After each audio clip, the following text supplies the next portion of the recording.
AD 70년은 이스라엘이 망한 그러한 때입니다. AD 70년 로마의 짓밟힘을 받은 예루살렘은 역사 속에서 사라지고 많은 비극을 겪게 되죠. 그로부터 한 2년 전 AD 68년에 이 예루살렘의 미래를 바라보고 당시는 로마 황제가 아니었지만 로마 황제가 될 거라고 확신했던 한 인물에게 찾아가서 단판을 벌였던 유대의 랍비가 한 사람 있었습니다. 우리가 더 이상 싸우지 않을 테니 살려달라는 것입니다. 대신 우리가 사는 곳만은 공격하지 말아라 라고 하는 단판을 벌려요. 바로 그때 만났던 로마의 장군이 베스파시아누스라는 사람이고, 그때 만났던 랍비가 요하난 벤 자카이라고 하는 유대의 아주 위대한 그런 랍비였죠. 결국 이 요하난 벤 자카이는 젊은 사람들을 이끌고 히브리어로 야브네라고 불리는, 헬라어로는 얌니아라고 불리는 곳에 정착을 합니다. 그래서 거기에서 랍비 학교를 이끌었던 것을 이제 볼 수가 있습니다. 이 요하난 벤 자카이는 아무리 이스라엘이 역사 속에 사라져도 하나님의 말씀이 젊은이들 가운데 살아있는 한 하나님의 말씀은 폐하여지지 않는다라는 확신이 있었습니다. 그래서 이 야브네라는 곳에서 소위 랍비 운동을 다시 시작을 했던 거죠. 그로부터 약 한 20년 후 AD 90년에 그 야브네라고 하는 그 얌니아라고 하는 곳에서 그 유명한 회의가 하나, 유대인의 회의가 열리는데요. 바로 그 회의가 뭐냐 하면은 얌니아 종교회의였습니다. 이 얌니아 종교회의란 소위 구약성경을 유대인들이 최종 정경화했던 그러한 회의로 유명하죠. 유대인들이 구약성경을 최종 정경화했던 이유 중에 하나, 가장 큰 이유는 뭐냐 하면은 바로 기독교의 위협이었습니다. 복음이 많은 사람들에게 증거되기 시작하면서 기독교가 폭발적으로 부흥하기 시작했던 거죠. 거기에 위협을 느꼈던 유대인들은 그 얌니아라는 회의에서 종교 회의를 거쳐서 구약성경을 정경화하는 과정을 겪으면서 그들은 자신들의 기도에다가 소위 이런 기도를 넣은 거죠. 이방인으로 태어나지 않은 것에 대한 감사, 그리고 기독교인들에 대한 저주를 자신들의 매일 드리는 기도의 제목에 이제 넣었던 겁니다. 그들은 기도할 때마다 그리스도인들을 저주하기 시작을 했던 거죠. 바로 그것이 이 요한복음이 기록되어졌던 그런 시대적 배경이었습니다. 한참 예수님을 믿으면은 그러면 출교당하는, 배교자로 낙인 찍히는 핍박이 시작되는 이제 그러한 때에 이제 요한복음이 이제 기록되게 됐던 거죠.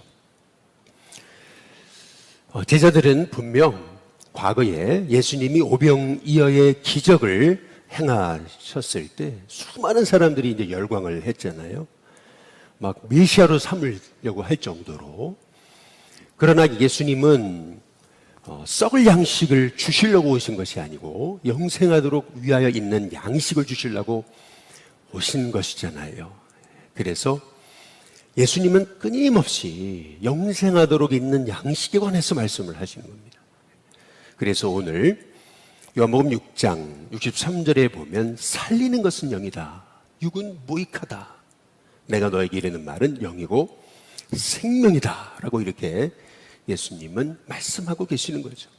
썩을 양식을 예수님께 얻고자 왔던 사람들, 썩을 양식을 구하기 위해서 소위 예수님 때문에 덕보려고 했던, 득보려고 했던 그런 사람들은 결국 예수님의 이 끊임없는 말씀을 듣고 그들은 어떤 반응을 보였는 거냐면 66절에 보니까 이렇게 얘기하죠. 그때부터라고 얘기를 해요. 그의 제자 중에서 많은 사람이 떠나가고 그랬거든요. 다시 그와 함께 다니지 아니하더라.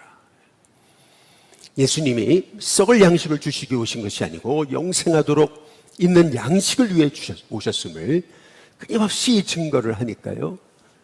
아, 예수님께로부터는 득을 볼 게 없구나 라고 생각됐던 사람들이 하나 둘씩 예수님을 떠나게 됐다라고 하는 그런 말씀이 당시 제자들은 떠오르기 시작했던 거죠. 소위 백오인 사건으로 인해서 기독교가 막 이렇게 폭발적으로 부흥하는 듯 싶더니 고난이 찾아오니까 교회에 크리스찬들이 썰물처럼 빠져나갔던, 결국에는 알곡들이 끝까지 남아가지고 한국교회를 다시금 세우는 계기가 되었던 것처럼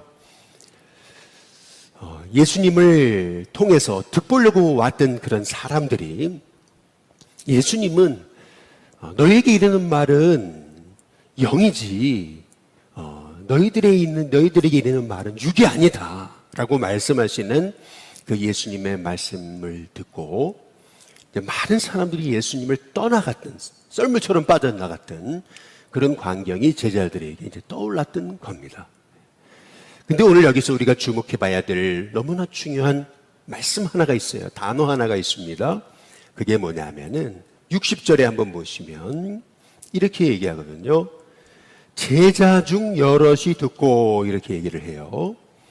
무리가 아니고 제자입니다. 분명히. 그렇죠? 61절. 예수께서 스스로 그 다음 뭐라고 말씀하시죠?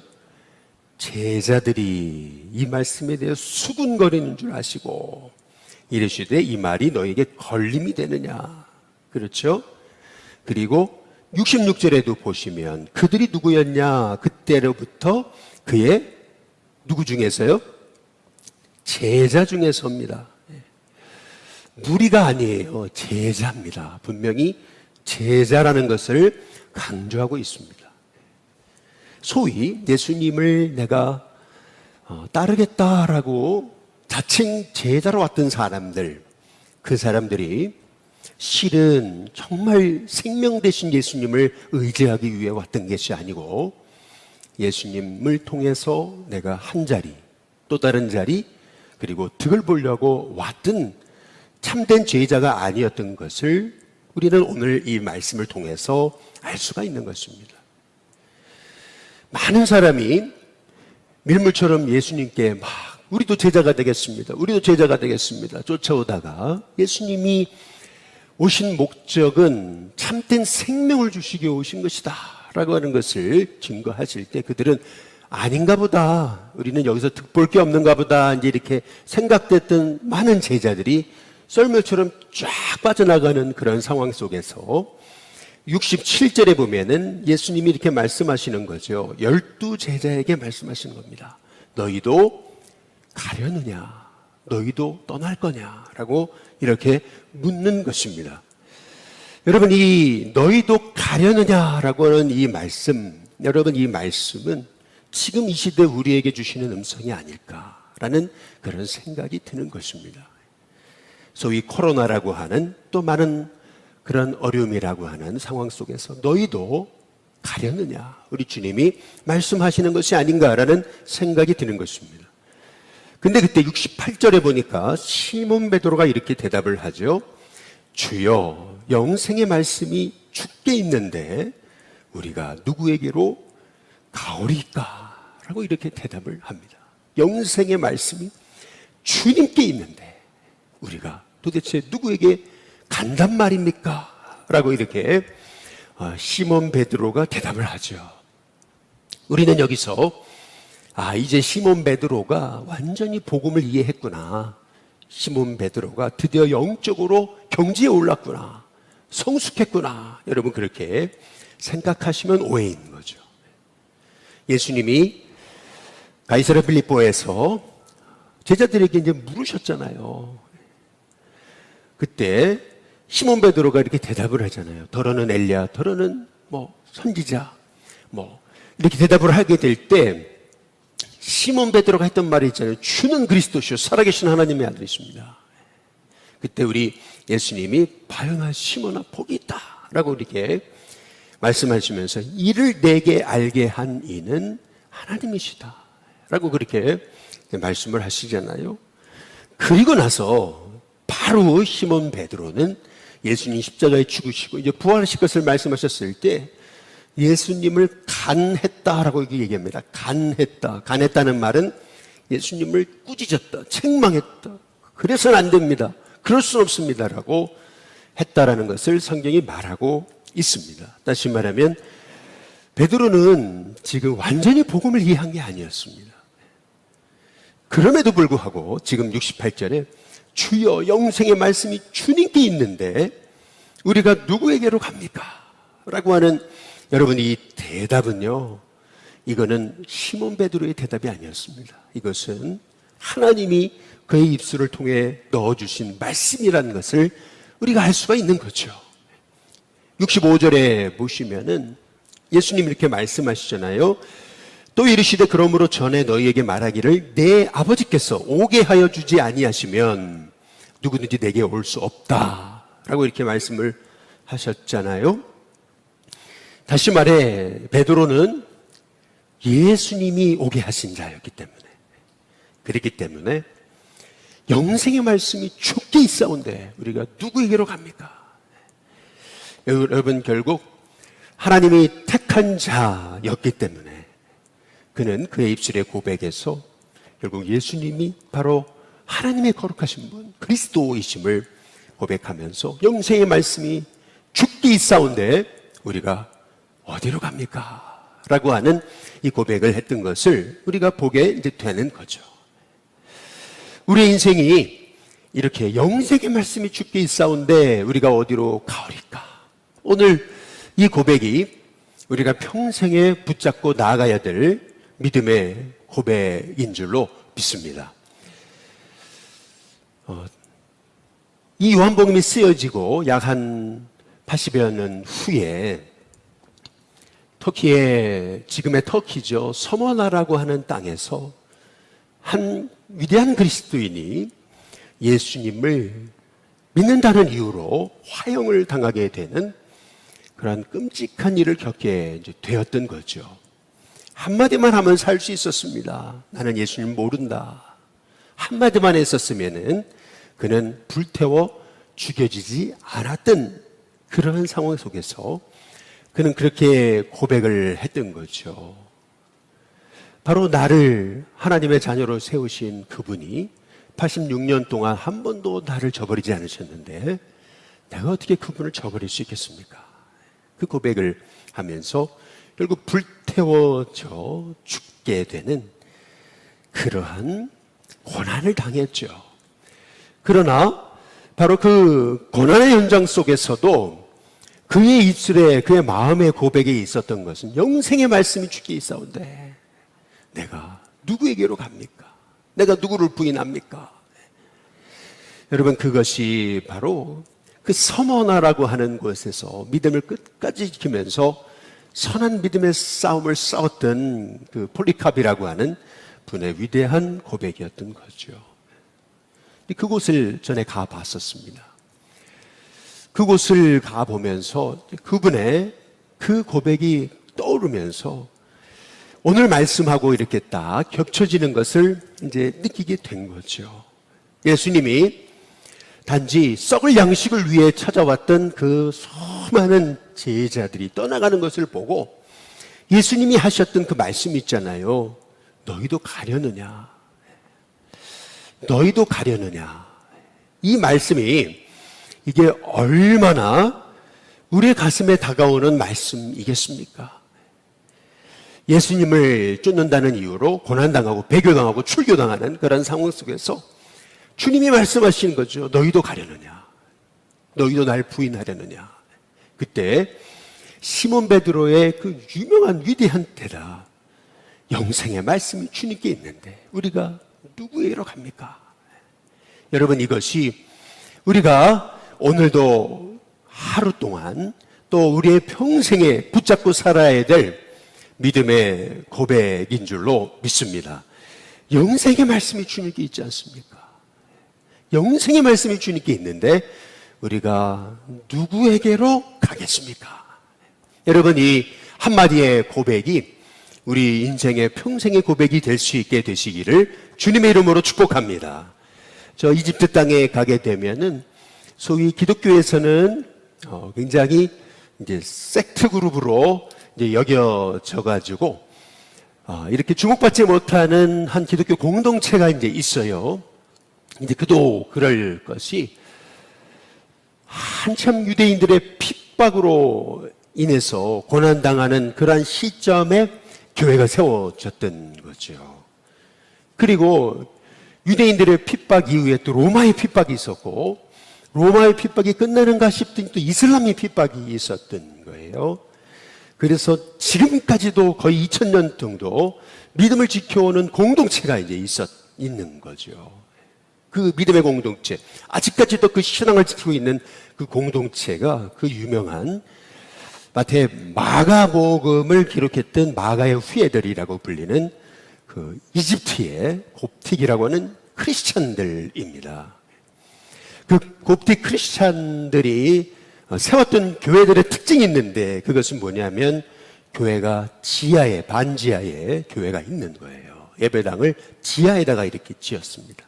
그래서 이슬람이나 핍박자들이 쳐들어오면 뒤로 도망가는 거죠. 그렇게 하면서 믿음을 지켜왔어요. 이슬람이 집권할 때는 엄청난 그러한 불이익을 당했습니다. 기독교인이라는 이유로 공공 직업에는 취직을 할 수가 없어요. 공무원 같은 건 절대 될 수 없습니다. 그리고 기독교인이라는 이유로 세금의 차별을 받은 거죠. 더 많은 세금을 내야 했었습니다. 기독교인이라는 이유로 수많은 차별을 당하고 어려움을 당했습니다. 그럼에도 불구하고 그들은 지금까지 믿음을 지켜오고 있는 거죠. 오히려 그 이집트 땅의 모든 그 경제권을 그들이 장악했다라고 하는 얘기가 있습니다.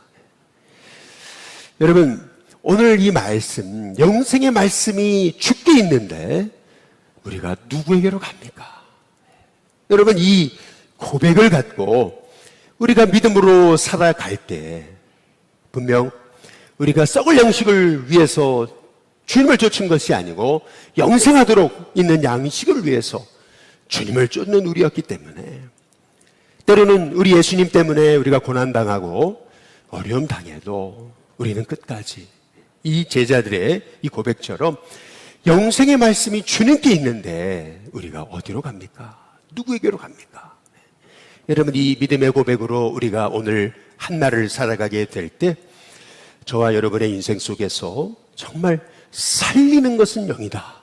그 영의 역사들이 우리의 삶 속에서 예수님이 누구신지 바로 알게 되고 영의 눈이 떠지고, 그래서 영의 비밀을 알고, 그래서 영의 비밀로 충만해가지고 그 영의 비밀을 전하는 하나님의 종들로 살아가게 되는 은혜가 있게 될 줄로 믿습니다.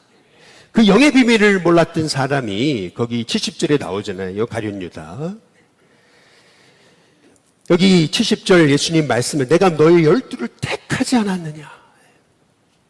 그러나 이 가룟 유다는 그 하나님의 택하심의 비밀을 알지 못했던 그런 사람임을 예수님도 아시고 안타까워하셨던 것을 볼 수가 있잖아요. 여러분, 우리가 우리의 마음속에 영생의 말씀이 주님께 있는데 내가 어디로 갑니까? 여러분, 이 고백이 저와 여러분의 오늘, 여러분 평생의 고백이 될 수 있게 되시기를 주님의 이름으로 축복합니다. 영적인 역사, 그 살리는 것은 영이다. 영적인 비밀, 우리가 깨닫게 될 때에 우리가 요한복음 6장을 통해서 깨달은 것처럼 분명히 그들이 다 하나님의 가르치심을 받을 거다. 성령의 역사로 하나님께서는 베드로에게, 지금 아직 베드로는 그 놀라운 영의 비밀을 깨닫지는 못했어요. 그런데 자기 속에서 튀어나온 그 한마디의 고백, 영생의 말씀이 주님께 있는데 내가 어디로 갑니까? 이게 성령님이 그에게 가르치시고 그에게 주셨던 말씀이신 거죠. 성령님이 우리 안에 역사하셔서 이제는 영적인 비밀을 알려주시는 은혜가 있게 될 줄로 믿습니다. 뿐만 아니라 46장 46절 말씀처럼 오직 하나님께서 온 자만 아버지를 보았다 이렇게 말씀하시잖아요. 그분을 알게 되고 그분을 보게 되고 그분의 가르치심을 받게 되고 그분의 인도하심을 받는 그래서 오늘 저와 여러분의 심령 가운데 정말 성령님이 저와 여러분을 사로잡으시고 그 성령님께서 이끄시는 대로 오늘도 살아갈 수 있는 저와 여러분이 다 되시기를 주님의 이름으로 축복합니다.